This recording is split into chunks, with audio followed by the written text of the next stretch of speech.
todos.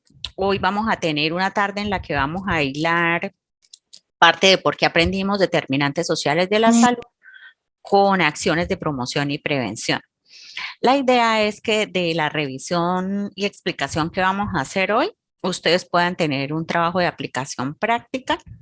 Ese trabajo lo vamos a iniciar hoy, pero la fecha de entrega que yo les dejo para que lo puedan hacer de una manera, digamos, completa, correcta y no atropellada, porque no me interesa que lo hagan de forma atropellada.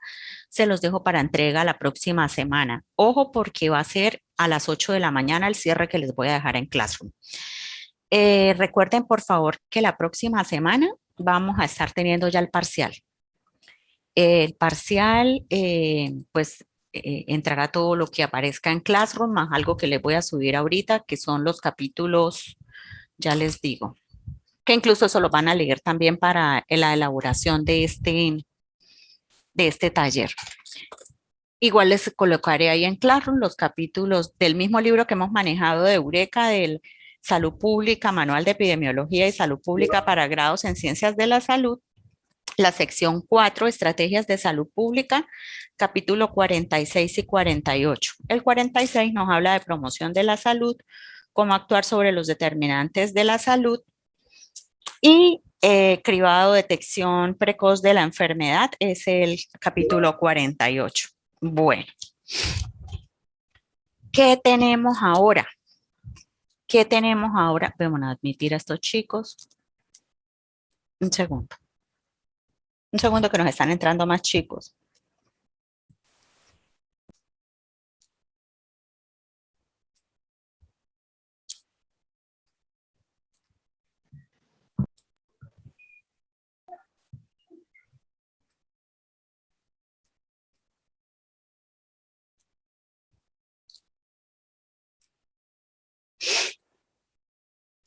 Un segundo.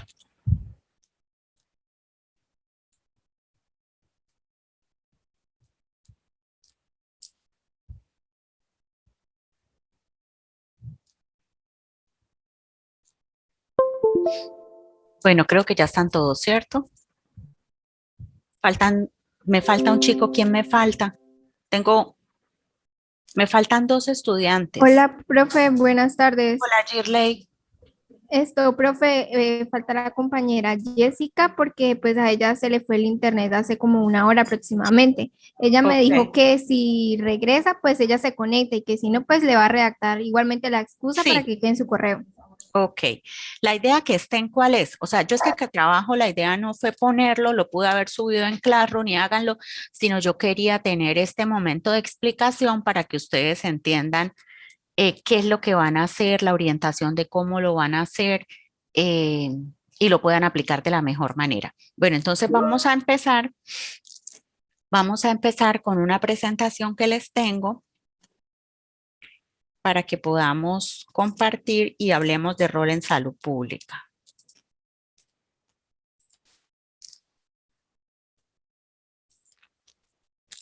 Me dicen por favor si lo están viendo.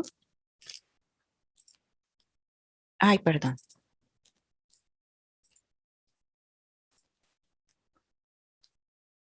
Cuando lo estén viendo completo me avisan.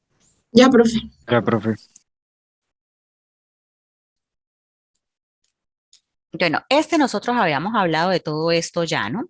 De qué es la salud pública, del derecho a la salud pública como vida digna, de la importancia de tener sobre todo aplicación de todo lo que nosotros estamos viendo a nivel conceptual para poder impactar lo que son indicadores sanitarios, sobre todo para poder diseñar lo que se llaman intervenciones sociales que estén acorde a las necesidades que están teniendo las personas de acuerdo a los problemas que identificamos y que estemos, digamos, creando servicios de atención que sean acorde a esas necesidades. Porque fíjense que si nosotros hacemos de una manera adecuada estos dos primeros postulados, pues terminamos impactando, mejorando condiciones y calidad de vida de la población, que es lo que en última nos va a permitir ese cambio de esos indicadores negativos que podamos tener.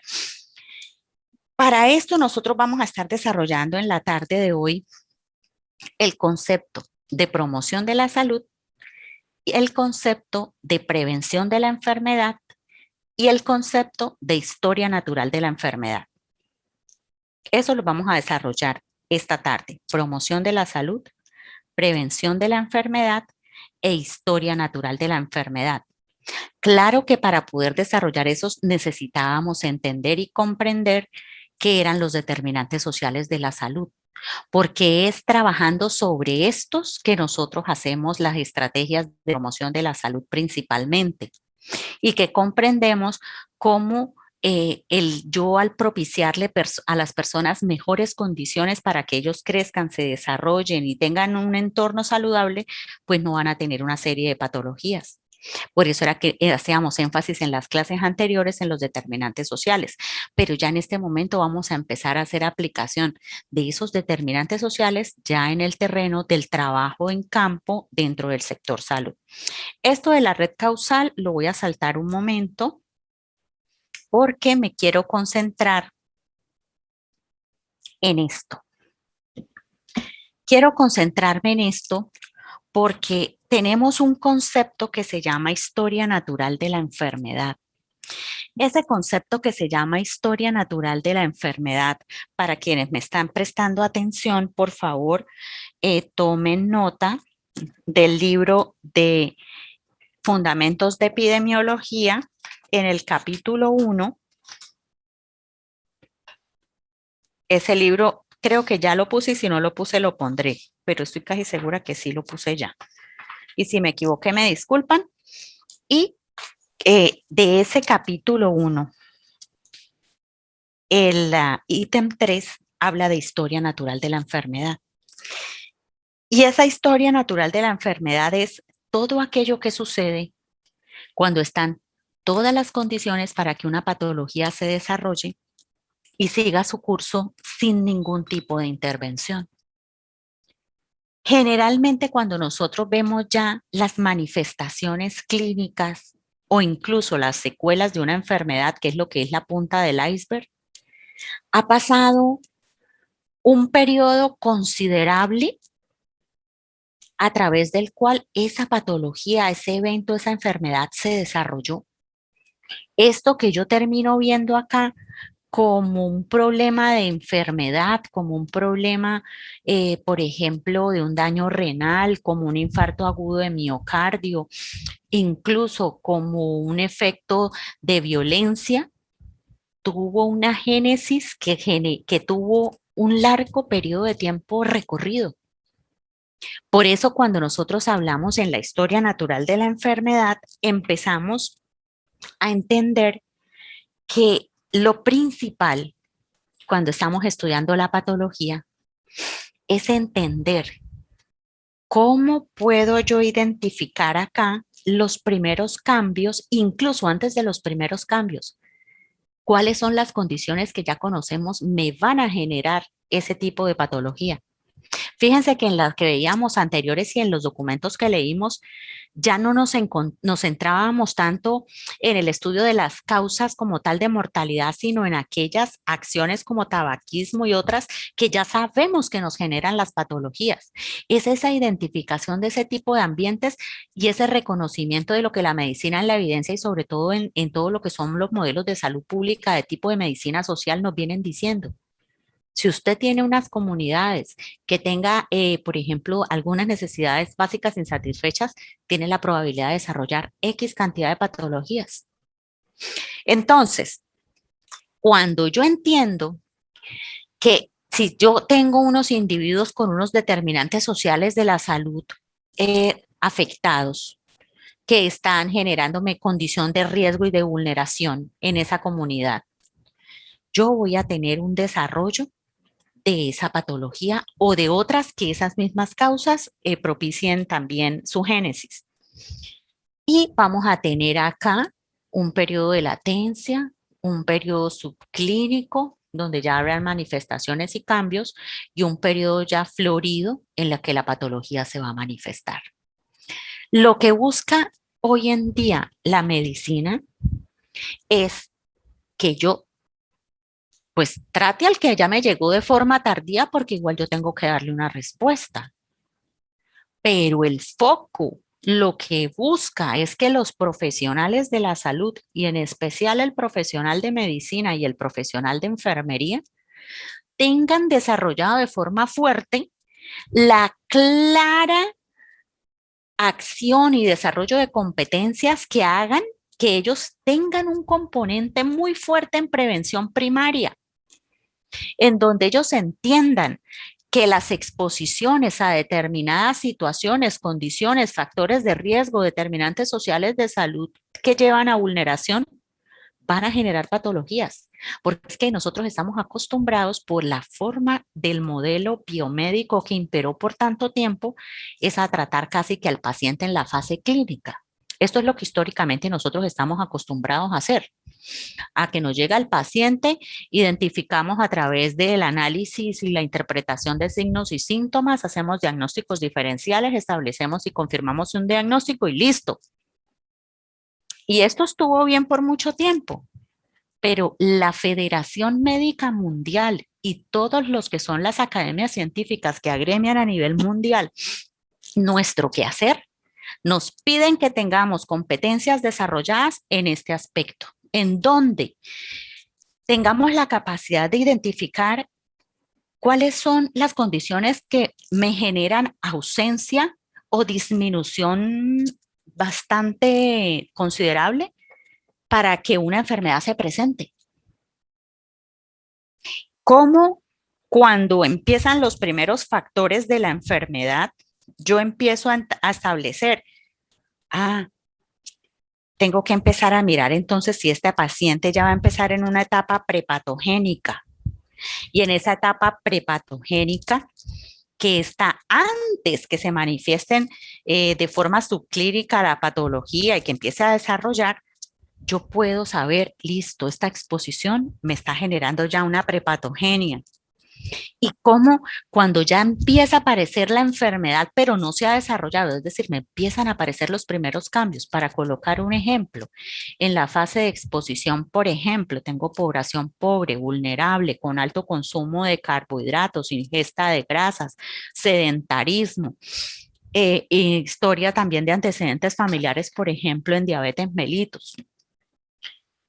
Y yo empiezo a mirar en la fase subclínica si hago una hemoglobina glicosilada, que la hemoglobina glicosilada me está marcando ya una prediabetes, pero fíjese que la glicemia en ayunas todavía está normal. Pero ya hay otra prueba que me está diciendo, ojo, aquí ya empiezan a haber cambios, que aunque usted haya la glicemia en ayunas le esté saliendo normal y la tolerancia, la curva de tolerancia a la glucosa le esté saliendo normal, la hemoglobina glicosilada le está diciendo pilas porque ese paciente en un tiempo, si no se hace una intervención, porque ya está teniendo unos rangos que lo pueden calificar como prediabetes, ese paciente va a terminar en ese tipo de patología si yo no hago un tipo de intervención.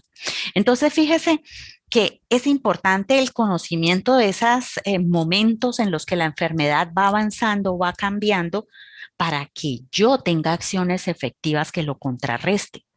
Entonces, aquí yo empiezo a hacer pruebas de tamizaje, detección precoz, empiezo a mirar porque el paciente puede estar teniendo un problema, obviamente metabólico, puede ser que el problema metabólico venga que está teniendo una obesidad, un sobrepeso o alguna otra patología asociada además, y empiezo yo a hacer la intervención.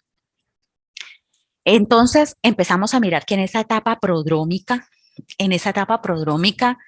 de pronto todavía no es muy claro el horizonte hacia el cual esos cambios me están hablando, porque me están hablando de que ese paciente está teniendo una desviación, pero que yo tengo que empezar a investigar qué otros factores están incidiendo en los cambios que está teniendo el paciente como tal.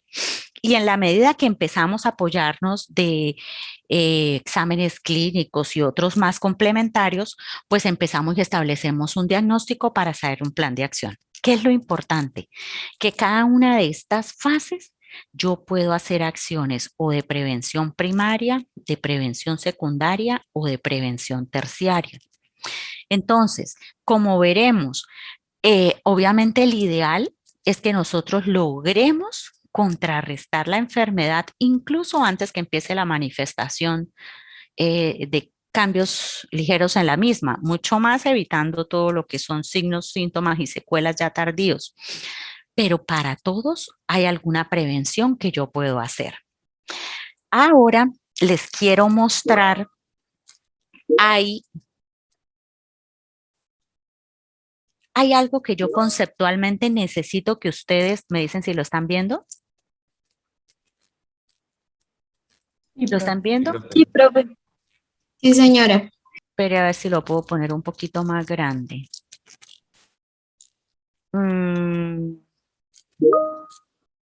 Ay, qué locura esto. Qué pena con ustedes, pero yo no sé qué nos hicieron en la facultad con ese enlace que nos mandaron que no nos deja desconectar. Bueno, uno tiende a confundir conceptos de promoción de la salud con prevención de la enfermedad. La gente generalmente habla de pay para todos. Es lo mismo lo uno que lo otro y no es lo mismo. Este cuadro, ¿por qué me gusta? Porque es un cuadro que conceptualmente les va a ayudar a entender los objetivos que tiene cada una de ellas, a quienes se dirige de una forma muy resumida y concreta. Lo primero que nosotros vamos a mirar es que la promoción de la salud, y no se les puede olvidar, es toda aquella que permite que se puedan generar las mejores condiciones de desarrollo de vida de la población. Por lo tanto, la promoción de la salud siempre es colectiva. Ojo, colectiva. Mientras que en la prevención de la enfermedad, nosotros ya tomamos a esa persona de forma más individual o a esos grupos poblacionales y ahí nosotros estamos digamos, identificando ya factores muy concretos, entrando a estudiar a esa persona de forma muy específica para que se pueda empezar a intervenir los factores de riesgo que identifiquemos. Entonces, vamos a ver cómo cuando hagamos promoción de la salud vamos a tener que tener un enfoque totalmente intersectorial, porque lo que nosotros veíamos en las clases anteriores, nosotros como sector salud tenemos competencias desde nuestro sector, pero otros tienen que aportar al cambio de los entornos para que estos sean favorables a las comunidades. En la prevención de la enfermedad, sí vamos a estar haciendo un trabajo que es más específico, concreto del sector salud. ¿Hasta ahí estamos? Sí, profe. Hijos. Bueno, entonces vamos a empezar a mirar los primeros objetivos. Fíjense que cuando miramos qué objetivos tiene la promoción de la salud, son facilitos. Desarrollar condiciones favorables para la vida, actuar sobre los determinantes sociales de la salud y siempre se enfoca en una dinámica positiva para incrementar la salud. Profe, qué pena, yo tengo una duda. Claro, Profe, el sistema sanitario neoliberal como se maneja en Estados Unidos, ¿ese está implementado o sea, ¿cuál de estas dos variantes? O sea, ¿va a, más nin- hacia la prevención de la enfermedad o la promoción de la salud? a ninguna de las anteriores, va al bolsillo que cada quien pueda pagar. Porque esto, por ejemplo, estos enfoques que se tienen de promoción y prevención, se buscan que el mismo Estado los provea. ¿Qué pasó en Estados Unidos? Allá cuando estuvo Obama, él creó el Obamacare como una forma de que las personas que no tenían capacidad de pago pudieran acceder, ¿ya? Pero fíjense que se desmontó cuando estuvo Donald Trump. Entonces, ellos realmente no han regulado de una forma total el sistema, de forma tal que muchas de las personas que no Perdón, profe. tienen, ¿sí? O sea, el Obamacare es el mismo modelo de Sistema Nacional de Salud. No, el Obamacare fue una política que él tuvo en su momento de gobierno para darle cobertura, pero ellos como país no han hecho la tarea de tener una ley estatutaria como lo tenemos, por ejemplo, en Colombia, que es independientemente de los diferentes gobiernos que hemos tenido a lo largo de los últimos 20 años, pues se ha mantenido, digamos, una forma de cobertura y protección total al asegurado, ya fuera a través de régimen subsidiado o contributivo. Y fíjese cómo cuando se saca ya la ley 1438 y demás, adoptamos para Colombia el modelo de atención primaria en salud que busca integrar todo esto. ¿Ya? En Colombia, cualquier asegurado, sea de régimen contributivo o subsidiado, viene recibiendo todo lo de prevención de la enfermedad a través de la EPS o antiguas ARS, hoy entidades administradoras de planes de beneficio, y todo lo de promoción de la salud a través de los planes decenales de salud pública que se han diseñado desde el ministerio. ¿Ya? Sí, profe. Ok, Esteban. Importante porque sí, el modelo que cada país tenga hará que esto sea de más fácil implementación o de más difícil implementación. Si yo tengo un sistema que se base solo en el aseguramiento y en la capacidad de pago del afiliado, pues de pronto no tengo un sistema que sea equitativo y que sea solidario con toda la población. Ese iría más a países ricos, por ejemplo. Sí, incluso hay países donde incluso son costosísimos los servicios. No sé si ustedes hayan leído de casos de pacientes que desgraciadamente adquirieron COVID y se salvaron, pero perdieron sus viviendas. O en Estados Unidos tienen otro problema y es que el seguro médico tienen coberturas limitadas, no son integrales. A veces se ven en las películas cuando, pero es que tu seguro solo te cubre la cirugía, no cubre el cáncer, no cubre tal cosa. Acá sí se cubre todo. En Colombia se cubre la UCI, el cáncer, el SIDA, el tratamiento del gran quemado, que son eventos que dentro de la norma se consideran como de alto costo o catastróficos. Profe, o sea que allá no se aplican programas de promoción de la salud ni prevención de la enfermedad. Sí, sí tienen programas, sí los tienen desde el punto de vista estatal y subsidiado, pero no de una forma tan integral como nosotros los tenemos acá. Porque fíjese que nosotros acá los tenemos por partida doble, desde la parte individual con los programas que hacen las EPS, hoy entidades administradoras de planes de beneficio, y desde la parte estatal con todo lo que es promoción de la salud a través del Sistema General de Participaciones y Plan Decenal de Salud Pública. Se buscó de una forma mucho más integral. Bueno, sigamos a los objetivos para que nos vaya quedando qué es uno y qué es otro. Entonces, fíjense que con promoción de la salud en los objetivos nos quedó claro y entendimos que se tiene que tener a través de este y del desarrollo intersectorial mejores condiciones de vida de la población. Es decir, a través de este se crean COMPES, que son formas de asignar recursos, por ejemplo, para programas sociales, es decir, políticas públicas que van a transformar realmente estos determinantes sociales de la salud.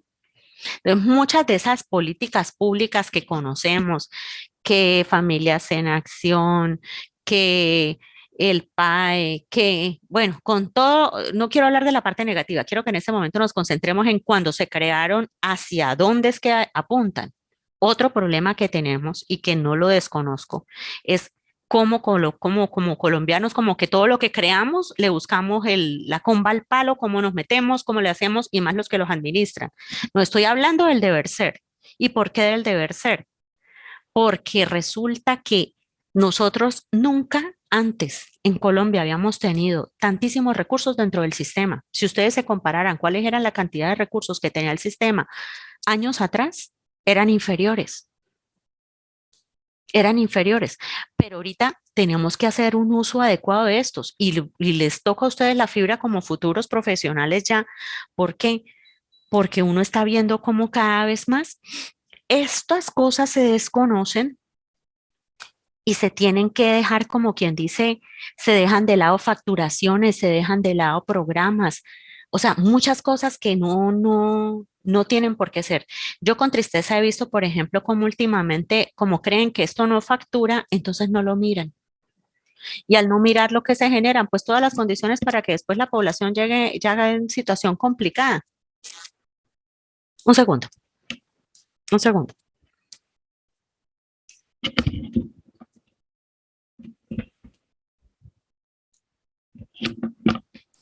Aló, qué pena.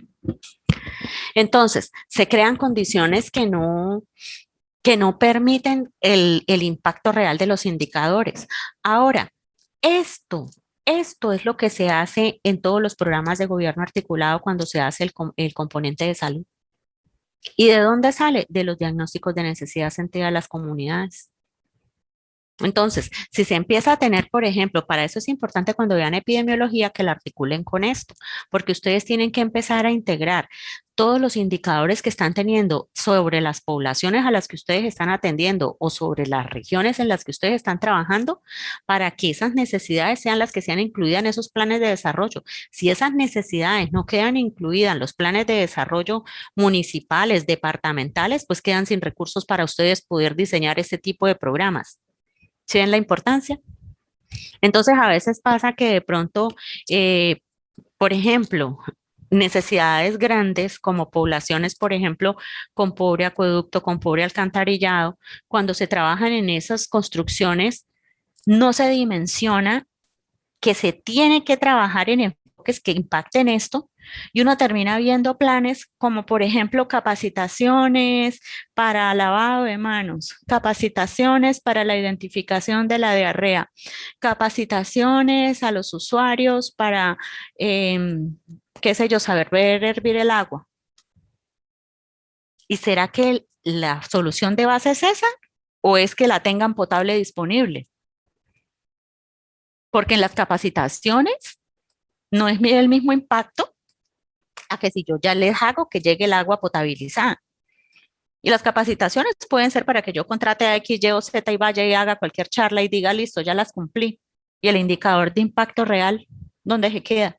El indicador de impacto real está en el momento en que yo suministre agua potable. ¿Sí me entienden?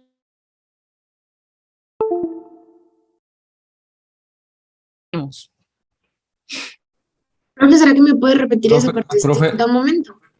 Claro. Otra pregunta me iban a hacer antes de repetir.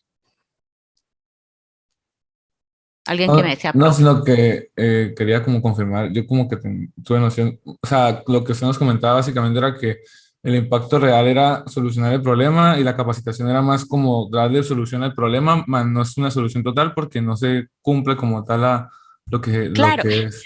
sí, puesto el ejemplo en otras palabras, por decir algo, por decir algo. Vamos a suponer que en el municipio X, donde tengo un problema severo de diarreas en población infantil, adulta y adulta mayor, suponiendo, logré que el gobierno nacional dijera, bueno, vamos a darle para esa población 1.000 millones, por ejemplo, 1.000 millones. Y que en lugar de hacer esa inversión de 1.000 millones en que tengan agua potable, en que tengan como resultado final en sus viviendas la disponibilidad adecuada del servicio, lo que hago es que esos 1.000 millones digo, no, voy a contratar a tantos equipos de personas para que vayan a la vereda X, a la vereda A, a la vereda Y, a dar capacitaciones y a llevar sales de rehidratación oral para cuando les dé la diarrea, entonces ya sepan que se tienen que tomar las sales, que se tienen que saber lavar las manos, que tienen que hervir el agua. Yo tengo esas dos formas diferentes de gastarme la misma plata. La pregunta que les hago, ¿con cuál de las dos realmente soluciono el problema?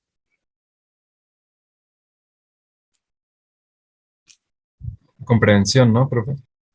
Sí, fíjese que aquí sería de promoción ya porque es cambiar el entorno, ¿no? Haciendo promoción de la salud, dotándolos de un acueducto que les esté dando un suministro continuo de agua potable. ¿Sí? ¿Sí o no? Sí, profe. Sí, profe. Están haciendo el análisis y es la misma plata, solamente que hay diferentes formas de gastarla. Entonces, esta forma de poder establecer estrategias de salud, lo que nos lleva es a eso, a que aprendamos a desarrollar en la mente, en la cabeza, entendiendo el concepto de historia natural de la enfermedad, entendiendo ese concepto, que es lo primero que van a mirar en el momento en que hagan el taller, cómo yo transformo esos entornos para que no se desarrolle una determinada patología, cómo deben ser los entornos en los que viva la gente para que no sea posible que se desarrolle esa patología o evento. Es decir, que yo tenga tan claros cuáles son los factores protectores que haga que no se desarrolle la enfermedad nunca. Ese es el ideal. Ahora, en la prevención de la enfermedad, ¿yo qué voy a encontrar? Como les decía, esta ya es más de nuestro sector como tal, como tal de nuestro sector salud. Esta es intersectorial, porque aquí necesitamos que todos los sectores o digamos actores de la sociedad representaban las diferentes secretarías de desarrollo, representaban todos los actores sociales, alcaldes y demás, gobernadores, se metan la mano al bolsillo y se la pongan en el pecho y se esté haciendo una mejor reorientación de recursos. Eso es lo que busca, por eso es el concepto y el enfoque sobre determinantes sociales en la salud. Pero fíjese que con esta les creamos las mejores condiciones para que ellos se crezcan y se desarrollen como tal. Pero a la par que vamos creando esto a través de la promoción de la salud, en la prevención de la enfermedad, ¿qué vamos haciendo? Vamos aquí tomando a cada individuo de forma individualizada, me perdonan la redundancia, y vamos identificando en ellos los factores de riesgo que estamos viendo que aún persiste de pronto de manera individual, las patologías asociadas que de pronto puedan estar empeorándome la situación en esa persona. Empiezo yo acá a darle protección a través del acceso a los programas que existen de prevención de la enfermedad como tal, que son los programas de PIP, que le meten ahí la P, pero esa P, entiéndanme aquí la forma conceptual como se las estoy enseñando. Y vemos que aquí entonces, por ejemplo, si venía un niño de estas condiciones, yo aquí empiezo a mirar en esa protección de riesgos específicos a través, por ejemplo, del programa de control de crecimiento y desarrollo, también llamado detección de alteraciones del menor de 10 años, se está desarrollando de forma adecuada. El niño en su talla, en su peso, me está mostrando que está dentro del desarrollo normal de la curva para lo esperado según su edad, o está teniendo alguna desviación hacia la desnutrición o hacia el sobrepeso. ¿Ya? Entonces aquí yo hago intervenciones. Si es por carencia nutricional que me muestra que está quedando en desnutrición, es decir, más bajo de la curva, pues yo tengo que meterlo en programas de recuperación nutricional. Pero si al contrario, la normalidad no está y el niño se encuentra en sobrepeso o ya es un niño obeso, yo debo llevarlo nuevamente a la normalidad porque él empieza aquí a marcar riesgo cardiovascular de forma muy temprana.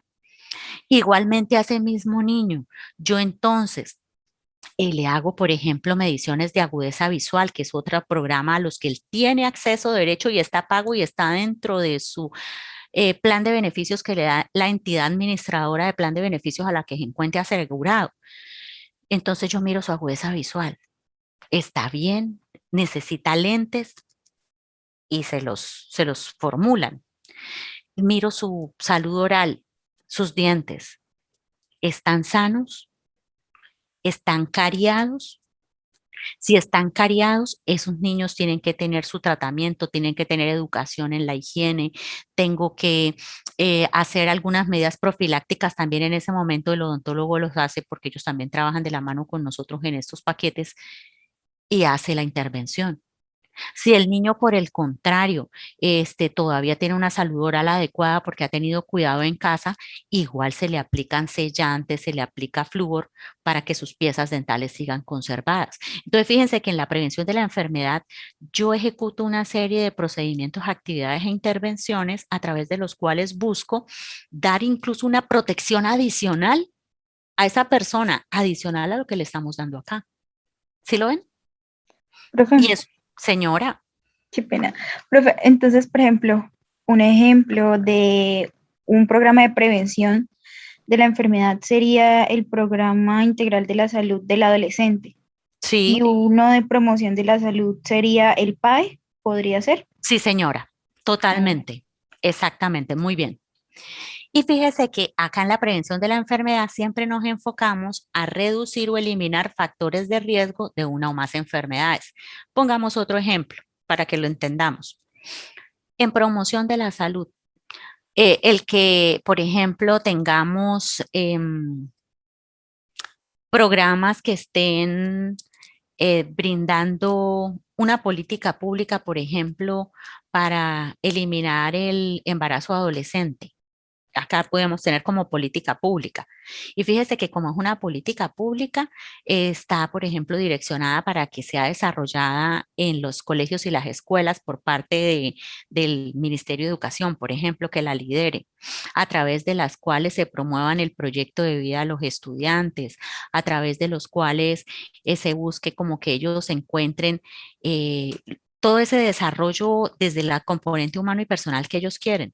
Y nosotros acá los podemos estar apoyando en el programa del joven, donde estamos, por ejemplo, tratando en ellos identificación temprana, por ejemplo, de riesgos para padecer anorexia, para padecer bulimia, para caer de pronto en algún tipo de consumo de sustancias, desde alcohol, tabaco hasta psicoactivas por presiones de grupo, o para iniciar de forma temprana relaciones sexuales por presión de grupo también. Puedo también empezar a mirar acá toma de citologías cervicouterinas, por ejemplo, para aquellas niñas que ya iniciaron actividad sexual. Pero fíjese que aquí hay un componente más grande donde está ICBF, donde está Ministerio de Educación, donde está la misma Fiscalía en la prevención, por ejemplo, de abuso sexual, en una política macro que busca que esos jóvenes estén lo más cuidados posibles por toda la sociedad para que puedan crecer y desarrollarse. Y nosotros desde aquí del sector salud, un poquito, ¿lo entendieron? Se los coloco con otra patología. Bueno, profe. Bueno, entonces hagámoslo con otra patología. Se va a sacar una ley, la ley, por ejemplo, de el rotulado de todo lo que tiene que ver con productos que se venden altos en sodio, azúcares y grasa. ¿Ok? Eso es una política de promoción de la salud, en la que nosotros estamos teniendo políticas que ayudan a la gente a identificar que no todos los alimentos, o sea, que no todo lo que está para comer es alimento, que lo aprendimos incluso con la película. ¿Ok?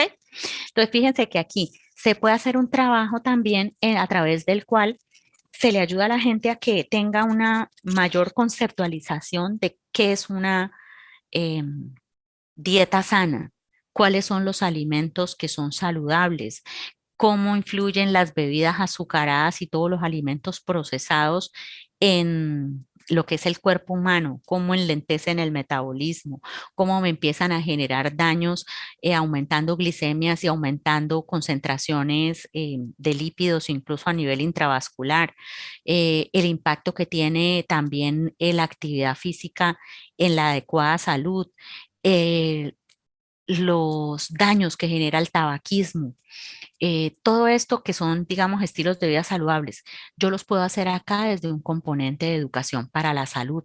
Incluso ya eso se hace en unas leyes que hicieron modificar hasta incluso cigarrillo. Si ustedes comparan cajetillas de cigarrillo de hace 20, 30 años con las actuales, las anteriores eran hermosas en toda su parte, digamos, visual, porque solo traía el componente de mercadeo que traía la tabacalera. Pero gracias a que se han creado leyes y ustedes cogen una cajetilla de cigarrillo actual, ustedes ven que en ella misma aparece que es perjudicial para la salud y trae incluso imágenes, porque la norma dice incluso que tienen que tener mensajes alusivos al daño que generan para que la población tenga conciencia. También hay normas que dice que no deben ser vendidos a menores de edad, lo mismo que el alcohol y demás. Y sí, señor, Ese ejemplo que se me acaba de dar de sirve que para hablan varias patologías incluso. sí, pero ese ejemplo desde las cajetillas y de las imágenes de fumar mata, eso sería prevención de la enfermedad, No, esto es promoción porque es una política promoción. pública. Todo lo que sea una norma, todo lo que sea una norma, que sea de cumplimiento, eso ya es una política pública como tal. Ahora, fíjese que en la prevención de la enfermedad, aquí ya empezamos a hacer también identificación, también hacemos, aquí es a nivel colectivo, porque fíjese que eso va para todos. Aquí ya tomamos a la persona de manera individual y empezamos a identificar en ella qué riesgos tiene ya. Entonces empezamos a hacer, por ejemplo, mediciones de índice de masa corporal. Y si esos mediciones de índice de masa corporal me muestran que está en sobrepeso, que está en obesidad, o grado 1, 2, 3, ya empezamos a tener intervenciones ahí también. ¿Ya? Aquí, ¿qué nos va a marcar esa diferencia que tú me estás preguntando? Este ítem, ¿a quién se dirigen las acciones? Cuando nosotros tratamos y tenemos la duda, ¿eso que yo estoy analizando es de acá o es de acá? Yo me dirijo acá y miro a quién se dirigen las acciones. Cuando es una acción que va para la población general, como en una ley, una norma que aplica para todos, entonces yo ya sé que esta es de promoción de la salud, ¿ya? Porque es para colectivos, colectivos, mientras que acá es más para individuos. Entonces aquí encontramos, ustedes dicen que personas o grupos pueden ser maternas, pueden ser infantes, pero no colectivos tan grandes como comunidades enteras y poblaciones.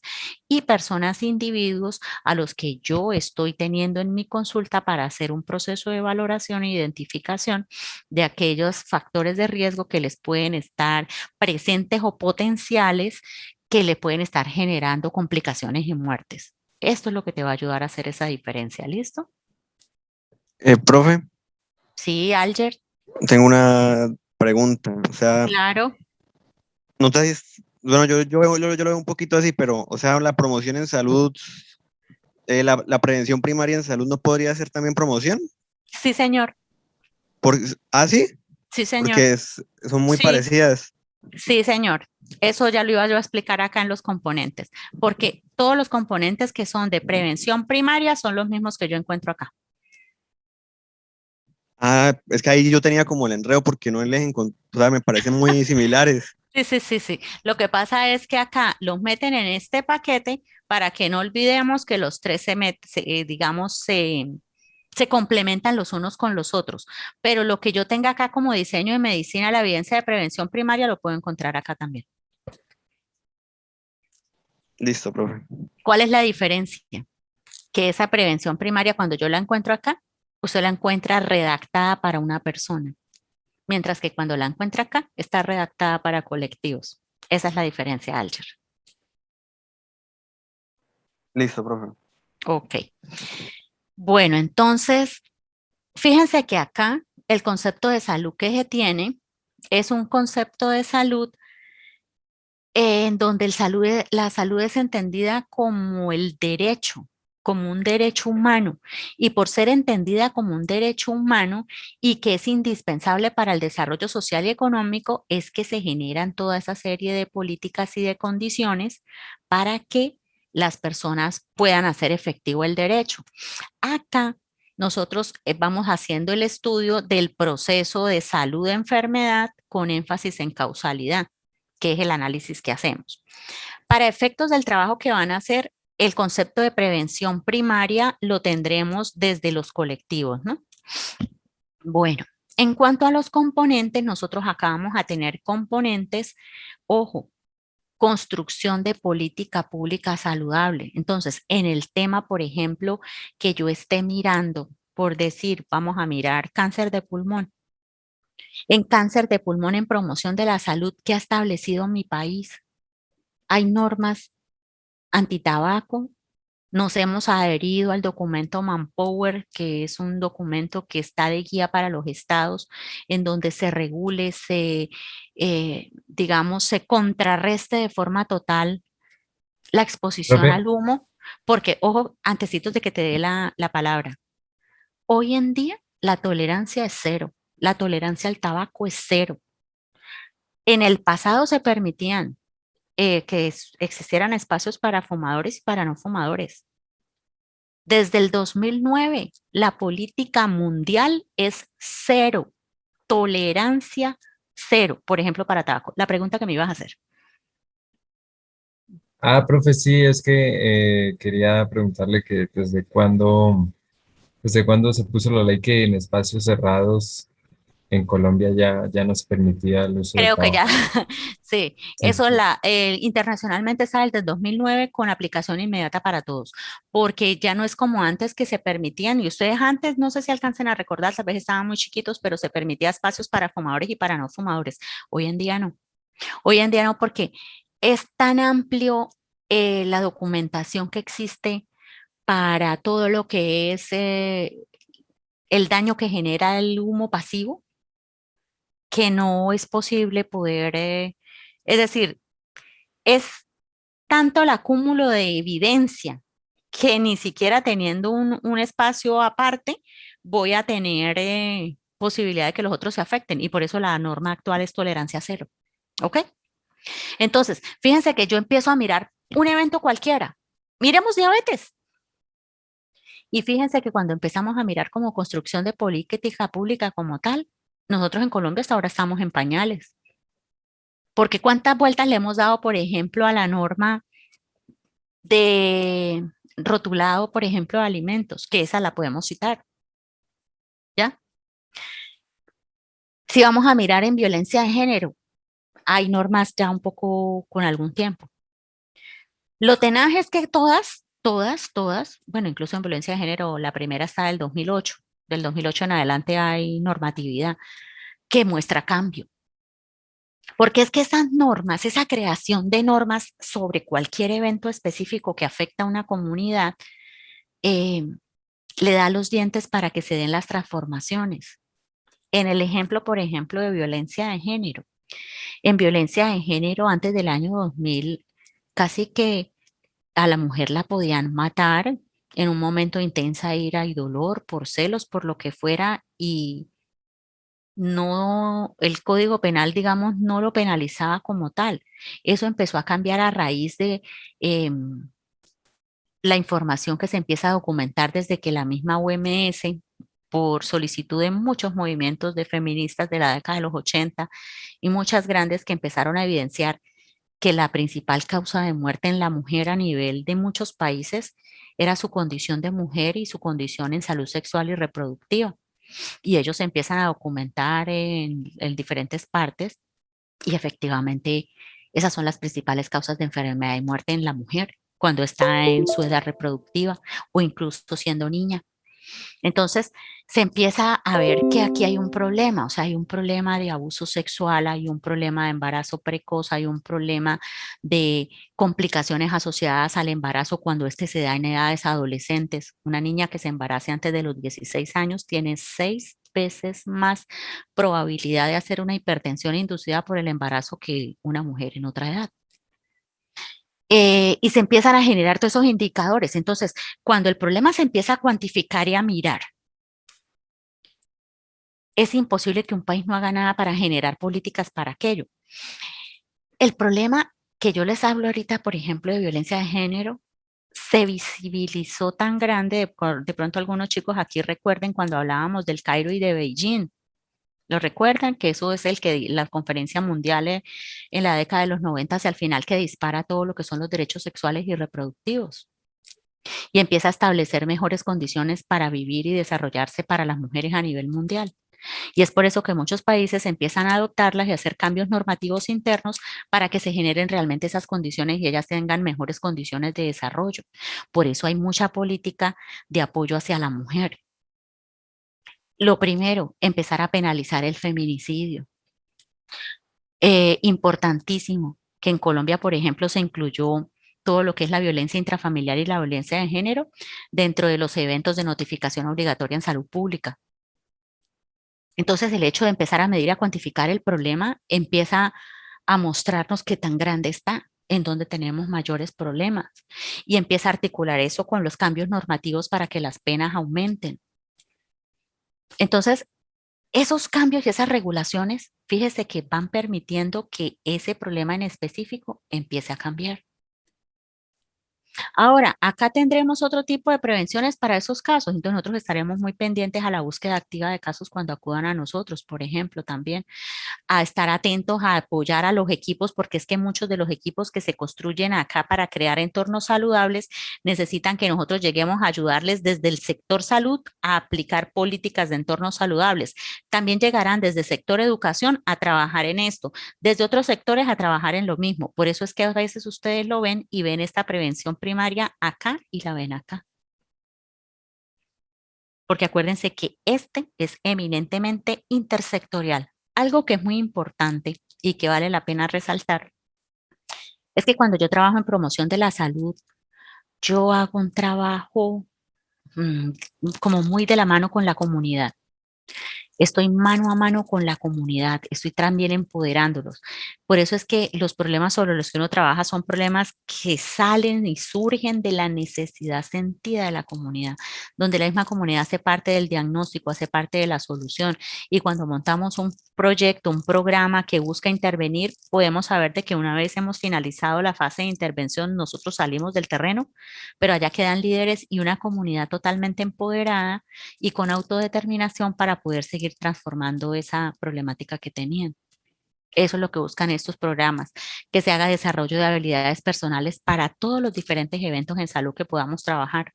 Entonces, por eso ustedes van a ver que lo que más, la gente más identifica y relaciona con promoción de la salud cuando uno pregunta el concepto es la educación para la salud. Lo asocian mucho y realmente educación para la salud es solo una de las estrategias que se utilizan, porque hay muchísimas otras más, sobre todo que tienen un mayor impacto, porque fíjense que estas de desarrollo comunitario, de política pública, tienen al frente para cada programa, proyecto diseñado, cuál es el recurso asignado para poderlo realizar. Y ese es lo importante para que realmente se dé la transformación. Si lo dejamos solamente aquí en educación y no le metemos chequera al asunto para que se transforme de base lo que necesitamos transformar, esto se nos cae. Por eso tiene que ir con todo completo. Y algo importante, y por eso esto es casi que la necesidad de por qué en Colombia tuvimos no, en consonancia con lo que nos venía diciendo la Organización Mundial de la Salud desde hace décadas, pensar en una reorganización y reorientación de los servicios. Y todavía esto ha costado.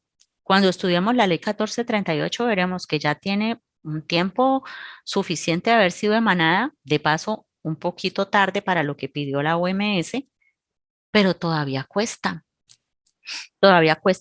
porque digamos en el colectivo, en la misma gente, incluso en los profesionales de la salud, persiste de una forma como inconsciente allá oculta adentro la concepción de que yo me preparo para atender población enferma y que yo estoy metido en un hospital esperando a que me llegue la gente enferma.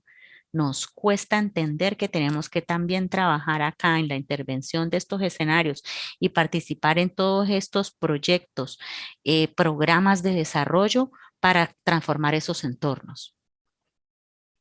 Pero bien dice la misma ONU que los cambios comportamentales y de este tipo nunca se desarrollan de formas tan rápidas y siempre requieren décadas. Y en parte porque las generaciones que se están formando actualmente hasta ahora están empezando a trabajar en su parte laboral y los otros están como ustedes en proceso de formación. Entonces, por eso es que es importante que tengan todo lo que es el componente como tal. Fíjense que cuando yo hago acá prevención primaria desde la prevención de la enfermedad, yo lo que hago es tratar de que se identifiquen y se eviten los factores de riesgo y las condiciones asociadas a la enfermedad en el individuo. Por eso es que yo aquí lo educo a él, pero lo educo específicamente en los riesgos que yo le estoy evidenciando a él.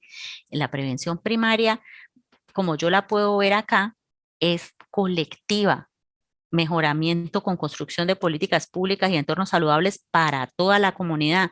Yo aquí la enfoco a nivel individual, donde yo tomo la persona y la identifico. Por eso incluso se reorientó y a veces uno lo ve todavía y yo cuando veo eso yo me hago cruces porque cuando veo chicos haciendo charlas en salas de espera de cualquier servicio médico, yo digo, ay Dios mío, eso era lo que se hacía hace 30, 40 años.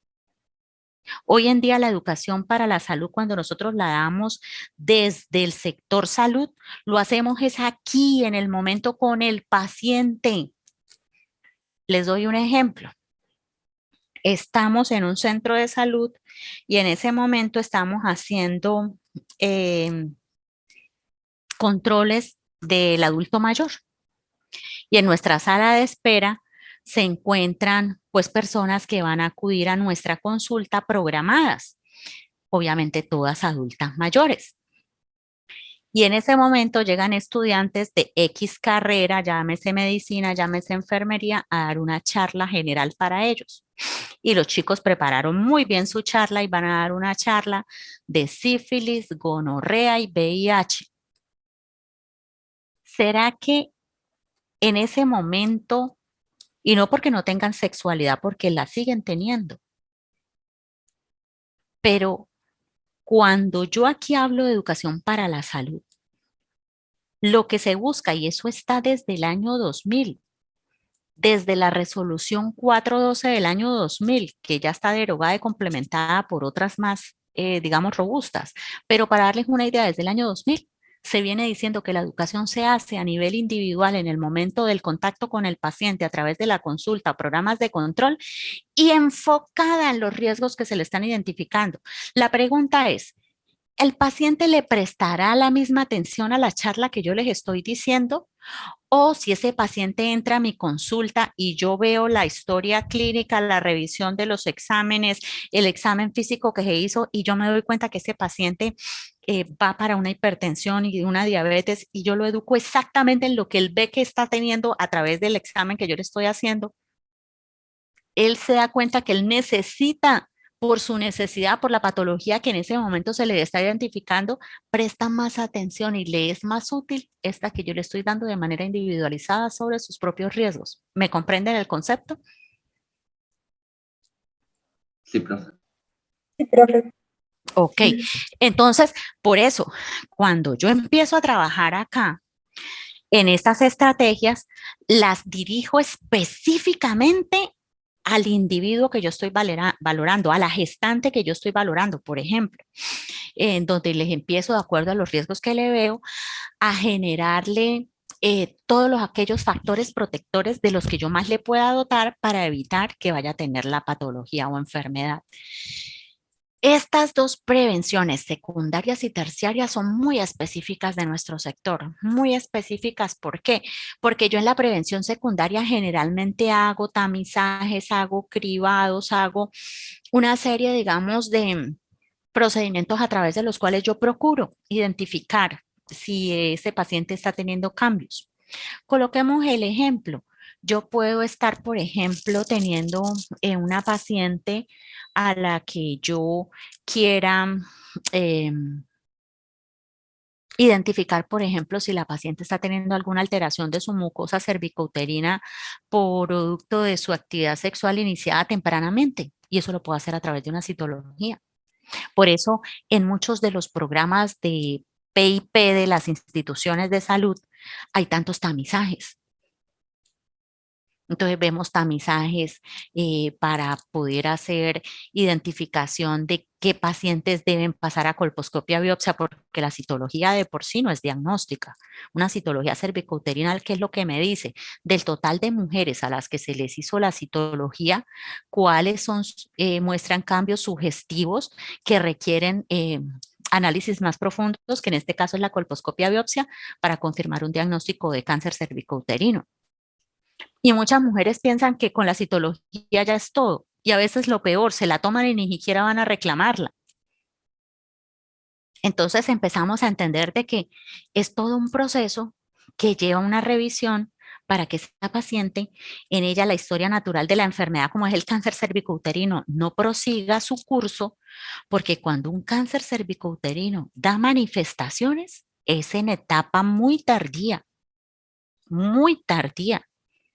Generalmente hay secreciones y olores muy fétidos, pero ahí ya estamos ante una situación de incluso hasta de metástasis a otros órganos, con una probabilidad de que esa persona, que esa mujer no se recupere, incluso haciéndole los últimos tratamientos en quimioterapia, radioterapia.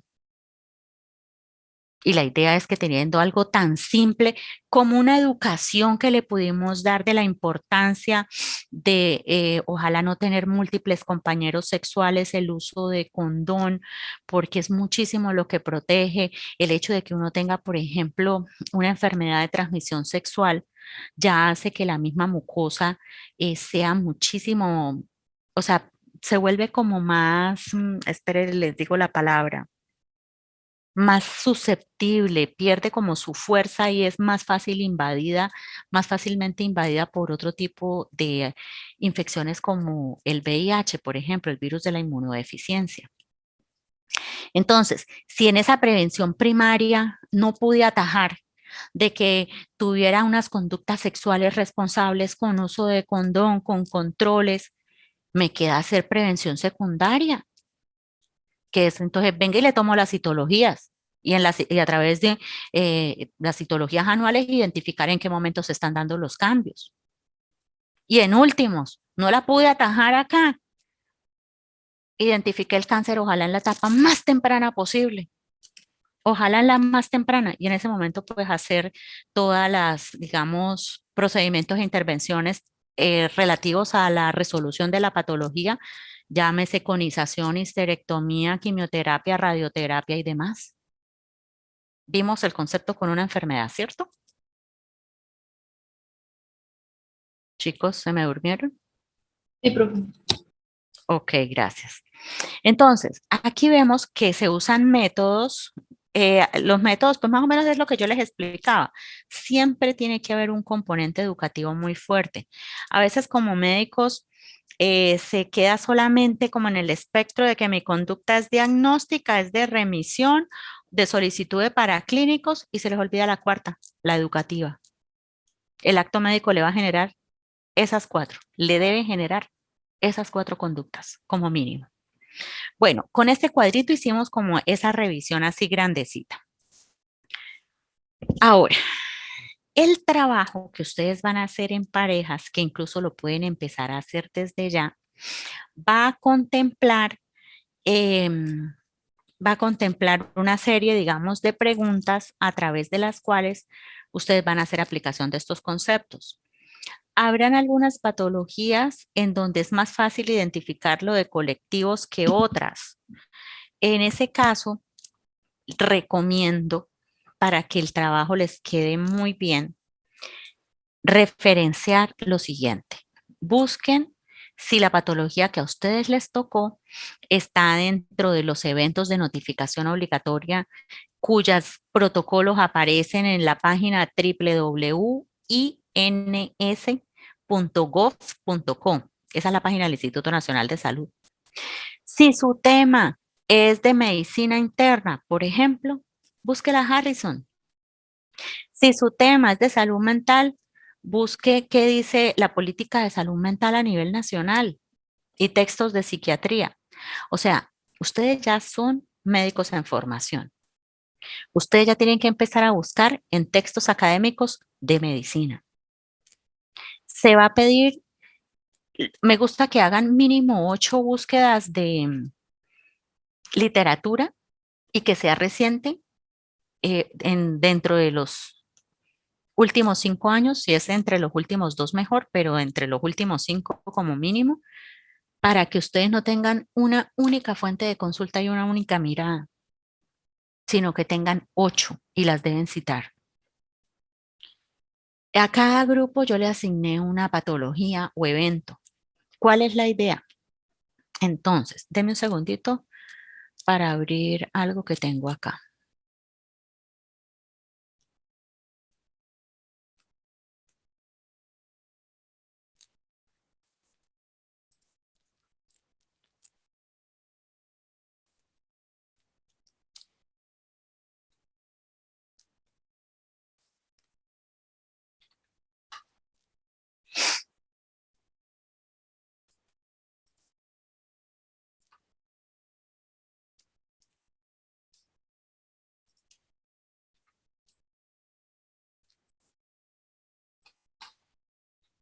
Un segundo.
Voy a mirar si puedo compartirles lo que se va a publicar en Classroom.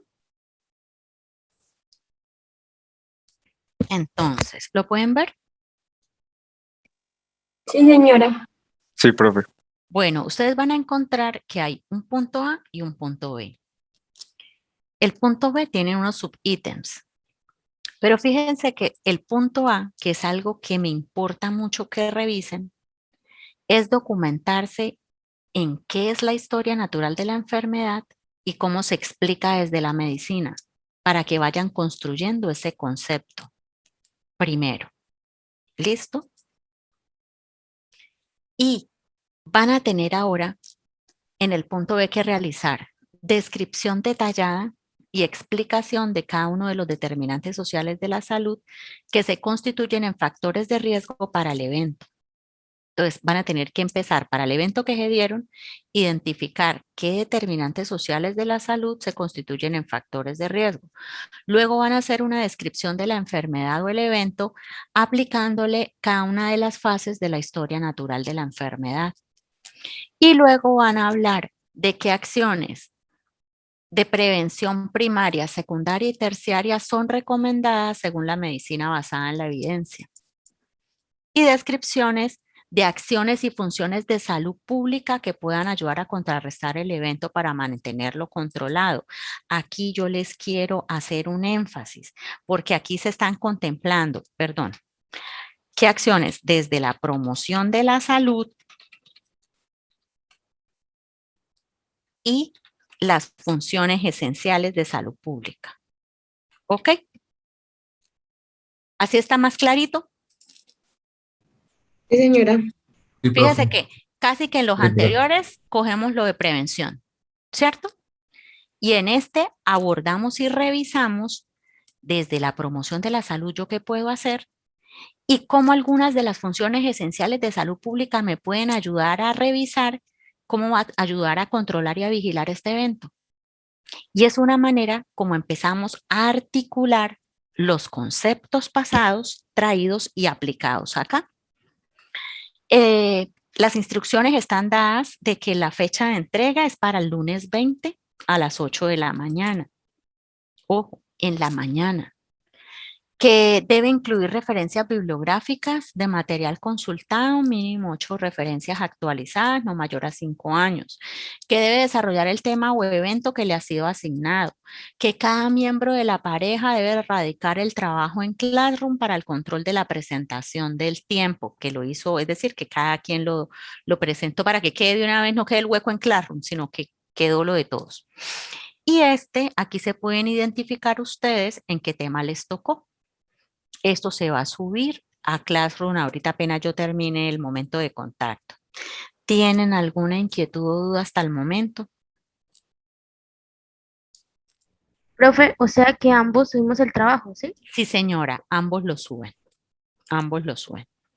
Vale, gracias. Profe, o Señora, sea que el primer punto sería explicar la historia natural, bueno, no me de la acuerdo cómo se llama, enfermedad. de la Historia, enfermedad. sí. Podríamos, profe, qué pena, podríamos basarnos en cómo usted nos los explicó al inicio de la clase, o sea, de una manera general, y luego ya lo aplicaríamos en el punto B. Sí, exacto. ¿Qué es lo que yo quiero ver en el punto A? Que ustedes hicieron una revisión amplia de qué es la historia natural de la enfermedad y cómo se explica desde la medicina.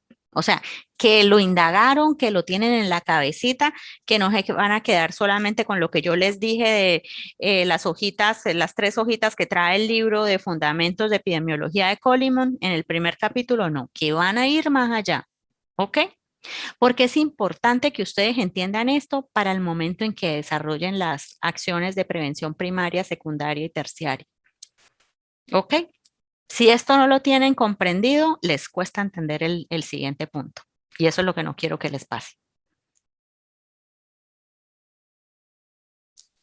Otra pregunta. Manita arriba para todos los que entendieron, por favor, me la colocan para yo verla en las pantallas. Más manitas arriba. ¿Quiénes entendieron? El que no coloque la manita no entendió. Profe, ¿cómo me pone la mano? Pero yo tampoco sé. Yo estaba igual. Curso rápido. También estaba buscando. Curso rápido para, ya todos están No, con pero ya manito. lo entendí, profe. Ok. Bueno, veo que ya todos están. Profe, yo Eh, tengo una preguntita. De pronto, Claro. no sé, en el desarrollo de los 8 días del trabajo, si a uno le surge alguna duda, para comunicarle, ¿su merced le respondería sí, o no? claro. ¿Qué Vale. si no puedo hacer? O sea, ¿qué no voy a hacer? Que me digan, profe, hice esto, ¿está bien o está mal? No. Tienen que hacer una pregunta específica. Podemos, por ejemplo, ponernos de contacto. Y apostas esta semana la tengo toda programada con los de lectiva hasta el viernes.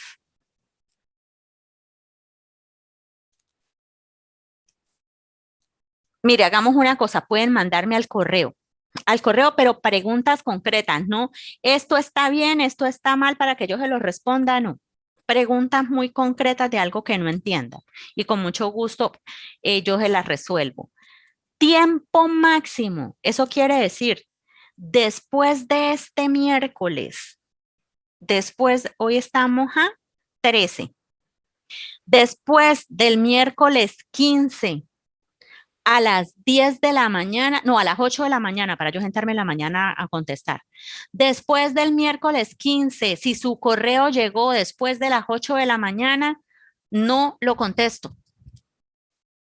Por favor, ¿estamos claros? ¿Por qué? Porque yo nada más dispongo el miércoles en la mañana un espacio que tengo de 9 a 11 para contestarles los correos. El resto ya estoy re full. ¿Sí estamos? Sí, profe. Vale, profe. Me contestan todos por el interno. Sí entendimos que tenemos hasta el miércoles 15 de septiembre antes de las 8 de la mañana para hacer resolución de dudas e inquietudes. Por favor, me lo contestan en el interno y yo así incluso ahí tomamos lista con esa respuesta. Por interno solo ustedes, ¿cierto? Sí, señorito. Ah, Profe, pero no se vaya a salir de un momento. No, esta vez espero Espere, porque espere. la vez pasada se me estresaron un montón. No se afanen. Un minutico, Profe, un minutico. ¿el mensaje es para todos o No, para para mí. Quiero llevar ese de que sí entendieron. O sea, si su correo llega y lo vuelvo a repetir después de las 8, lo siento. Lo siento. Fíjense que ahorita van a tener el tiempo y el espacio para sentarse a trabajar con su compañero en el tema. Si usted sabe aprovechar el espacio de ahorita hasta las 9, le van a salir las dudas y las inquietudes y se puede sentar y me puede escribir. Que se lo respondo hasta el miércoles en la mañana. ¿Por qué? Porque estoy full esta semana con los chicos de lectiva de investigación, como no se imaginan, porque ya tenemos que presentarle al MEOS todos los anteproyectos para la evaluación del comité de ética que hace la S Hospital Erasmo MEOS. Entonces estoy concentrada, mejor, yo tengo con ellos agenda impresionante. Por eso les estaré contestando con mucho gusto a los que manden el correo el miércoles antes de las 8 de la mañana. Vuelvo y repito, miércoles 15 de septiembre para resolverles dudas e inquietudes. ¿Listo? Mi intención con este trabajo es que ustedes apliquen los conceptos y los entiendan. Entre más investiguen, entre más lean del tema, va a ver que el trabajo les va a fluir mejor. Si uno se queda con 2 o 3 artículos, no sale adelante. Por eso les puse un mínimo de 8. ¿Listo? ¿Alguna otra inquietud, hijos? Profe, su merced envía el taller al Classroom, ¿cierto? Sí, ahorita apenas me desconecte, cuando ya me digan que todos mandaron, con mucho gusto yo inmediatamente lo subo al Classroom. Profe, y las lecturas también, ¿cierto? Sí, porque fíjense que les va a ayudar a entender también el capítulo para los que quieran anotar, porque la vez pasada yo cometí un error de digitación, pero entonces ahorita Del mismo libro que hemos manejado, yo igual se los colocaré en Classroom, Salud Pública, Manual de Epidemiología y Salud Pública para grados en Ciencias de la Salud, sección 4, Estrategias de Salud Pública, se llama esa sección. El capítulo 46, que se llama Promoción de la Salud, cómo actuar sobre los determinantes de la salud. Capítulo 48, Cribado, detección precoz de la enfermedad. Todo de cada una de sus enfermedades, estas cosas ya están hechas, ya están probadas. Tienen es que saberla buscar y argumentar y meterlas en su trabajo. Si saben orientar bien la búsqueda de lo que tienen que hacer, por eso es importante que entiendan los conceptos. Entonces tengo que mirar a nivel de promoción de la salud, ¿qué puedo hacer yo? ¿Qué sé en depresión, por ejemplo? ¿Cómo influye, por ejemplo, la funcionalidad, disfuncionalidad familiar en procesos depresivos? ¿Qué tiene que ver las bases bioquímicas a nivel neuronal en problemas como estos? ¿Sí me entienden? Entonces, en la medida que usted hace la lectura de la patología en textos de medicina, cuando ustedes tienen claras esas etiologías y las empiezan a profundizar y a profundizar y a profundizar, les empieza a salir el trabajo facilito. ¿Ya estamos? Sí, profe. Profe, una pregunta. Ok. ¿Todos ya participaron para poder dejar consignada su asistencia? Hijos. Sí, sí, profe, pues, Mire, buenas tardes. Profe, yo algo. tengo una preguntita. Una ¿Mm? preguntita, profe, esto con respecto al desarrollo del taller, hay que tener, bueno, yo no sé, alguna norma en especial No, o mire, con este así. taller, la verdad, más que se enfoquen ahorita en normas, me interesa es el contenido. Me interesa es el contenido. Miren, para los que quieran que de pronto les sirva, en ese mismo libro de salud pública, la sección 5 habla de epidemiología y enfermedades infecciosas, epidemiología y enfermedades crónicas. Miren si de pronto su patología cabe en una de ellas y por ahí encuentra alguna luz que también les ayude a guiar. En el capítulo 5, esa no es de lectura obligada para todos, pero sí les puede servir de material de apoyo. ¿Estamos? Vale, Sí, profe, sí, señora. señora. Bueno, hijos, entonces mire, yo ahorita me voy a desconectar, subo el taller a Classroom. Los temas de ustedes van a ser diferentes, obviamente, a los temas del otro grupo. La idea es que los empiecen a revisar, ¿listo? Bueno, profe. Bueno, hijos. Vale, profe. Entonces, yo quedo atenta a los correos para apoyarlos. No me vayan a poner, hicimos esto, llevamos esto, ¿vamos bien? No. La pregunta concreta, ¿qué es lo que no entiende? ¿Listo? Profe, Sí, Andrea. y su merced también nos puede regalar el libro de fundamentos de epidemiología. Con mucho gusto se lo subo. Claro que sí. Gracias. Claro que sí, Andrea, ya mismo. Bueno, mis hijos, entonces me desconecto para poder subirles el material. ¿Listo? Bueno, profe. Profe. Vale, profe. Bueno, que estén muy bien. Bueno, que estén muy bien.